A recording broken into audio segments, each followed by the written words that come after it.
हमारा हिंदू धर्म जल की तरह है जो कल कल करता हुआ बह रहा है और इसके दो तट हैं।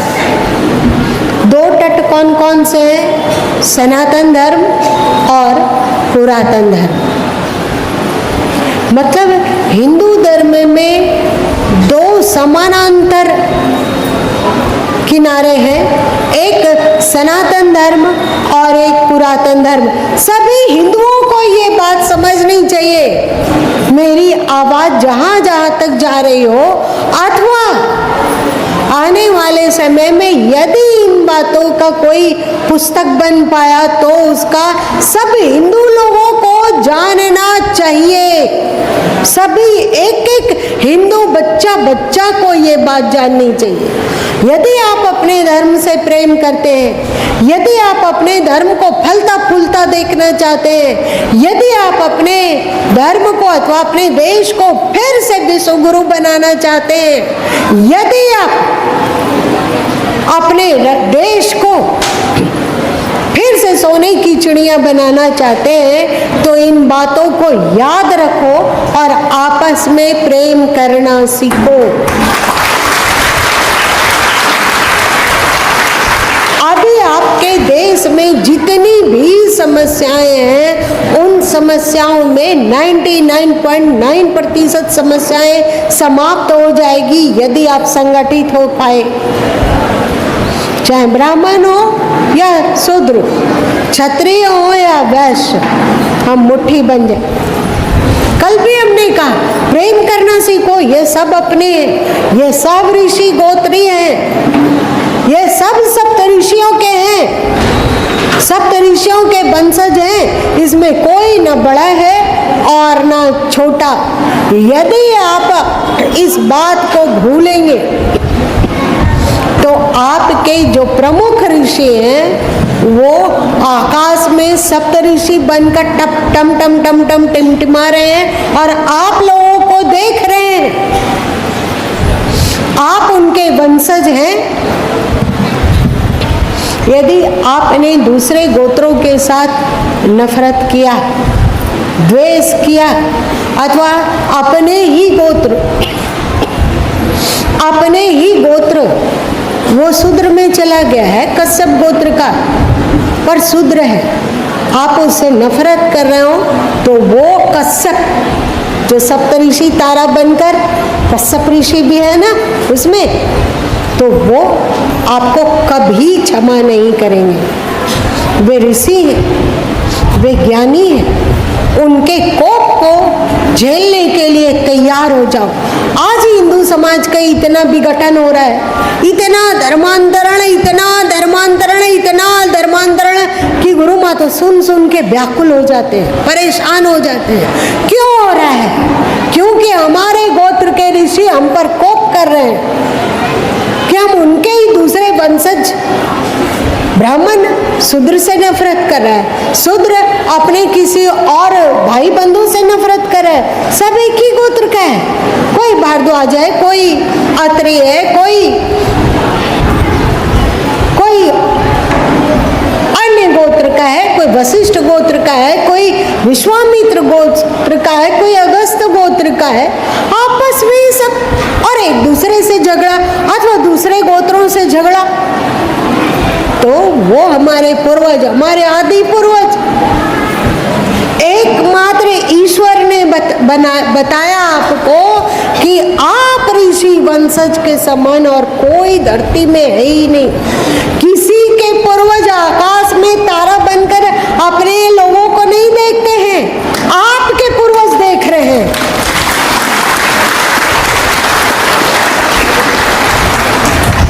आपके पूर्वज धन्य है। आप अपने धर्म को तो पहचानो, अपने धर्म को तो जानो। तो इस बात को भी आप जान लो कि हिंदू धर्म के दो तट हैं जिसके बीच से हिंदू धर्म बहता है। एक है सनातन धर्म और एक है पुरातन धर्म। सनातन धर्म किसको कहा जाता है? जो सनातन काल से चला रहा है। सनातन धर्म का चारों वेद, ऋग्वेद, यजुर्वेद, सामवेद और अथर्ववेद, ये 4 मूल ग्रंथ। वेदों में मूर्ति पूजा का विधान नहीं है, वहाँ पर किसी देवी देवताओं की चर्चा नहीं है, वहाँ पर एक ईश्वर की बात आती है। और वेदों में कहा गया एकम सद विप्रा बहुधा वदन्ति, उसी एक निर्गुण निराकार अव्यक्त गोचर परमात्मा को कभी इंद्र के नाम पर बोला जाता है, कभी अग्नि बोला जाता है, कभी सुपर्णो बोला जाता है, कभी आर्यन बोला जाता है। एक सनातन धर्म, वहाँ पे सनातन तत्व की चर्चा है जो कि निर्गुण है, निराकार है। और उसी वेदों के बाद आता है 6 दर्शन। 6 दर्शन आप याद रखना इन बातों को। हिंदू धर्म का आदि ग्रंथ है 4 वेद, वो सनातन धर्म का गुणगान करता है। सनातन धर्म, कोई रूप नहीं उस परमात्मा का, कोई आकार नहीं, कोई नसनाड़ी नहीं, कोई आँख कान नहीं, कोई मन बुद्धि नहीं, वो एक अस्तित्व है, वो एक शक्ति है, वो कोई आकार नहीं है।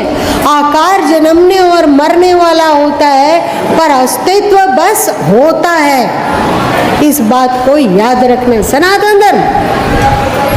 उसके बाद है संहिता, जैसे गोपद संहिता, ब्राह्मण संहिता इत्यादि वेदों के बाद आए। इसमें भी निर्गुण और निराकार तत्व की ही चर्चा होती है। आप देख सकते हो ना, यदि आप कंफर्म होना चाहते हो, तो आप चारों वेदों को देख लो, संहिताओं को देख लो। फिर है 6 दर्शन। 6 दर्शन कौन कौन से हैं? सांख्य, वैशेषिक, न्याय, योग और उत्तर मीमांसा और पूर्व मीमांसा, ये 6 दर्शन है। 6 दर्शन में कहीं कुछ भी ऐसा नहीं लिखा है कि शंकर जी ऐसे दिखते हैं, दुर्गा जी ऐसे हैं, अथवा शंकर जी नामक कोई देवता है, अथवा दुर्गा जी नामक कोई देवी है, चाहे विष्णु जी नामक कोई चतुर्भुज हाथ वाले हैं, अथवा ब्रह्मा जी ऐसे हैं, अथवा गणेश जी का रूप रंग ऐसा है, ऐसा कुछ भी नहीं है। आप देख लो, साक्ष्य ले लो, आप पढ़ के स्वयं देखो। उसके बाद 6 दर्शन के बाद जो आपके देश में सनातन धर्म का एक अंग के रूप में प्रकाशित हुआ, उपनिषदें। 11 प्रमुख उपनिषदें हैं। इन 11 उपनिषदों में एक भी श्लोक, एक भी ऐसा मंत्र नहीं है,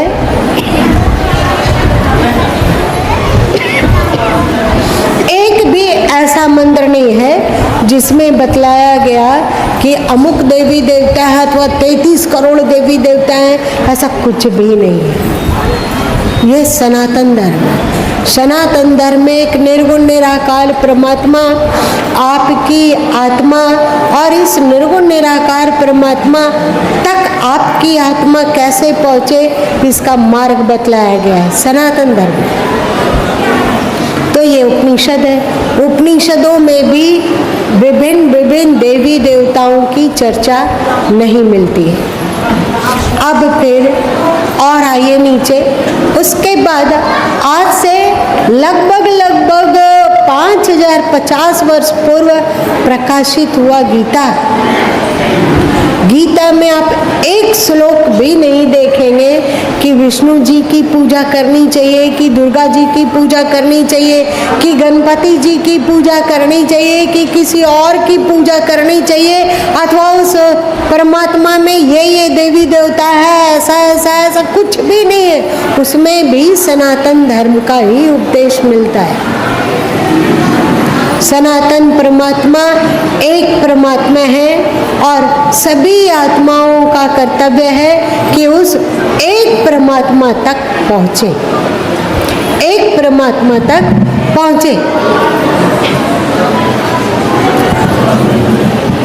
फिर इसी सनातन धर्म से प्रभावित हैं जितने भी निर्गुण निराकार मानने वाले संत हैं, जैसे कबीर हो, गुरु नानक देव जी हैं, चाहे आर्य समाज है, ये सब वे कहते हैं कि आकार से ऊपर उठो और निराकार में अपने पंखों को फैलाओ। तो सदगुरु कबीर साहब ने यदि कहा कि पान पूजे हरि मिले तो मैं पूजू पहाड़, तथ्य इसमें तथ्य वे सनातन धर्म का प्रतिपादन कर रहे हैं, वैदिक धर्म का प्रतिपादन कर रहे हैं, उपनिषदीय धर्म का प्रतिपादन कर रहे हैं। गीता में जो ज्ञान मिला उस ज्ञान का प्रतिपादन कर रहे हैं, इसलिए बेवकूफी मत करो। और एक बात है, सदगुरु कबीर साहब ने कहा कि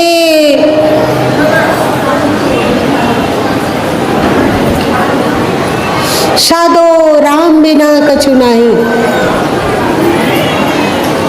और उन्होंने वैदिक ज्ञान जो भी था उसका प्रचार प्रसार खूब किया। वेदों में जाति का अंतर नहीं आता है, ये नहीं कहा गया वेदों में कि स्त्री और शूद्र अगर वेद पढ़ते हो तो उनके कान में सुनते हो तो उनके कान में शीशा पिघला के भर दो, अथवा यदि स्त्री शूद्र वैदिक मंत्रों का उच्चारण करते हैं तो उनका जीभ काट लो। यदि उन्होंने याद कर लिया हो वेदों को तो उन्हें उनका कत्ल कर दो, ऐसा वेदों में नहीं आता है। सदगुरु कबीर साहब ने भी वही किया। वेदों में है कर्म और गुण के अनुसार वर्ण का विभाजन, सदगुरु कबीर साहब ने यही माना। वर्ण का विभाजन गलत नहीं हुआ, आपस में ऊंच और नीच की जो भेद भावना थी ना, ये गलत हो गया। और सदगुरु कबीर साहब ने इस भेदभाव को मिटाया और कहा कि सब के सब एक हो, को ब्राह्मण को शूद्रा, ऐसा उन्होंने डंके की चोट से कहा कि कौन ब्राह्मण है और कौन शूद्र है। वे सनातन धर्म का प्रचार प्रसार कर रहे। यदि उन्होंने घर वापसी का मार्ग दिखलाया अथवा सामाजिक समरसता की बात बोली अथवा निर्गुण निराकार की चर्चा की तो वो सब सनातन धर्म के हित के लिए ही किया उन्होंने। प्रथम घर वापसी। और एक बात, प्रथम घर वापसी का मार्ग दिखलाने वाले सदगुरु कबीर साहब ही है। और आप क्या करते हो, आप एकदम उनको काट देते हो कि अरे भाई वो तो एक मुस्लिम कुल में पालित थे। आपने ये तो देखा कि मुस्लिम कुल में पालित थे, आपने ये नहीं देखा कि मुस्लिम कुल में पालित होते हुए भी उन्होंने मार्ग दिखलाया लोगों को कि यदि तुम मुस्लिम घर में जन्म लिए अथवा मुस्लिम कुल में पालित हुए अथवा मुस्लिम लोगों के बीच में रहते हो तो भी घर वापसी करो। इसका मार्ग दिखलाया, पहली बार दिखलाया। वे जानते थे, वे भविष्य देता है, उन्होंने इसका मार्ग दिखलाया। हिंदू समाज को उनके प्रति ऋणी होना चाहिए। हम लोगों ने नहीं जाना, हम लोगों ने उनको नहीं मान सके, हम लोगों ने उनकी कदर नहीं की, इसलिए तो आज घर वापसी होता कहाँ है, इतना हो रहा है, जबकि इसको इतना होना चाहिए था। और एक बात, यदि सदगुरु कबीर साहब नहीं कहते कि पान पूजे हरि मिले, यदि वे नहीं कहते कि मंदिर छोड़ो, तुम्हारा परमात्मा दिल में खोज, दिलई में खोजो, यही करी मारामा, अपने हृदय में खोजो। यदि ये नहीं बोले होते ना सदगुरु कबीर साहब उस समय, तो ये आपके देश में अभी जितने लोग धर्मांतरित हैं, जो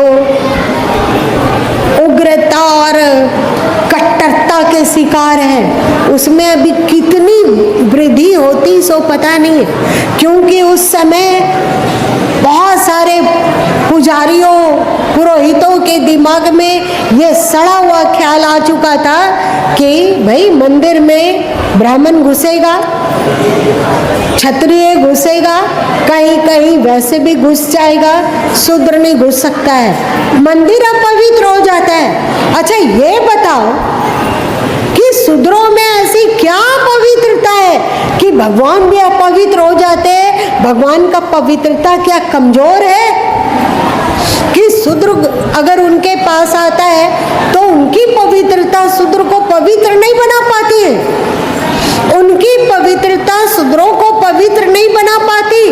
प्रत्युत शूद्रों की अपवित्रता भगवान को अपवित्र बना देती है। ये बताइए, क्या हम अपने भगवान को कमजोर नहीं साबित कर रहे हैं? आप क्या कहते हो इसमें? हम अपने ही भगवान को कमजोर बता दिए कि मंदिर में आने, दूसरे लोग के आने पर वो नहा धो के आ रहा है, सात्विक आहार के लेता है, वो भी मंदिर घुसता है, तो तुम्हारे भगवान अपवित्र हो जाते हैं। इसके कारण धर्मांतरण अपने चरम पर था। लोगों को भड़काया जाता था कि तुम किस राम की बात गाते हो, तुम किस मंदिर को करते हो, तुम तो वहां पर, तुमको वहां जाने का भी अधिकार नहीं है, छोड़ो इन सब बातों को। और वे लोग धर्मांतरण कर रहे थे। तो सदगुरु कबीर साहब आप देखोगे मध्य काल में जितने भी संत आए, बहुसंख्यक उसमें निराकार परमात्मा की बात के, ये उनकी व्यवस्था है। उनको मंदिरों में, मूर्तियों में भगवान नहीं दिखता था, ऐसी बात नहीं है। वे तो कहते हैं दर दीवार दर्पण भय जित देखो ते तोय, हर में उन्हें परमात्मा दिखता था, परंतु उन्हें मूर्ति पूजा का खंडन करना पड़ा, मंदिरों का खंडन करना पड़ा। नहीं करना किया जाता तब जब देश आजाद हुआ था, तो उस समय पाकिस्तान, बांग्लादेश और भारत मिलाकर लगभग 30% इस्लाम में जा चुके थे। और यदि कबीर, नानक इत्यादि संत उस समय नहीं आते और निर्गुण निराकार की बात नहीं करते, तो शायद 70% लोग जा चुके होते। इस बात को समझना। सदगुरु कबीर साहब सनातन धर्म के परम पुरोधा हैं। उन्होंने सनातन धर्म के हित का सारा मार्ग अपनी वाणियों में दोहराया। अभी हम लोग शाम को फिर सुनेंगे इस पर। अभी तो ये ट्रेलर है,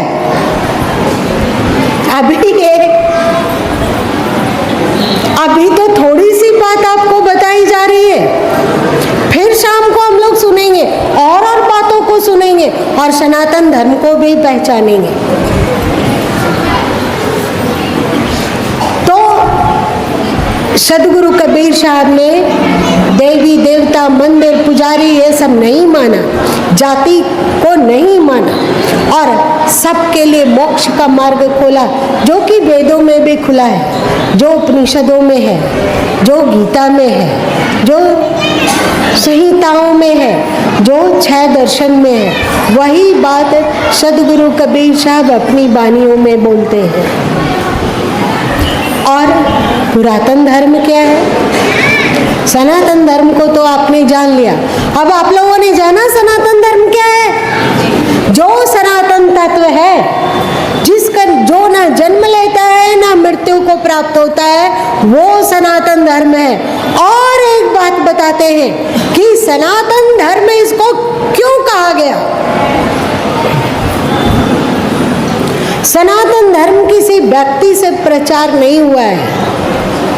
जैसे ईसाई हुआ, इस्लाम हुआ, वैसे नहीं हुआ। ये साक्षात परमात्मा से मिला हुआ ज्ञान है। परमात्मा, सनातन परमात्मा तत्व का जो ज्ञान कराए वो सनातन धर्म, और जो उस सनातन तत्व को पहुंचने का मार्ग दिखलाए वो सनातन धर्म, और जो उनका मार्ग है वो भी सनातन है, वो कभी मिट नहीं सकता।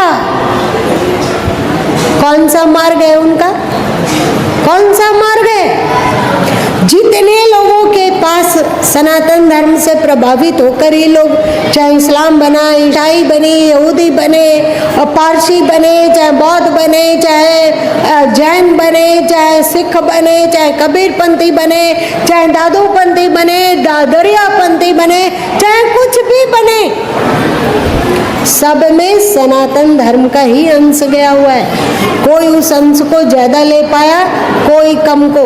इसके अतिरिक्त दुनिया में और कोई धर्म है ही नहीं, बाकी सब मत मजहब है।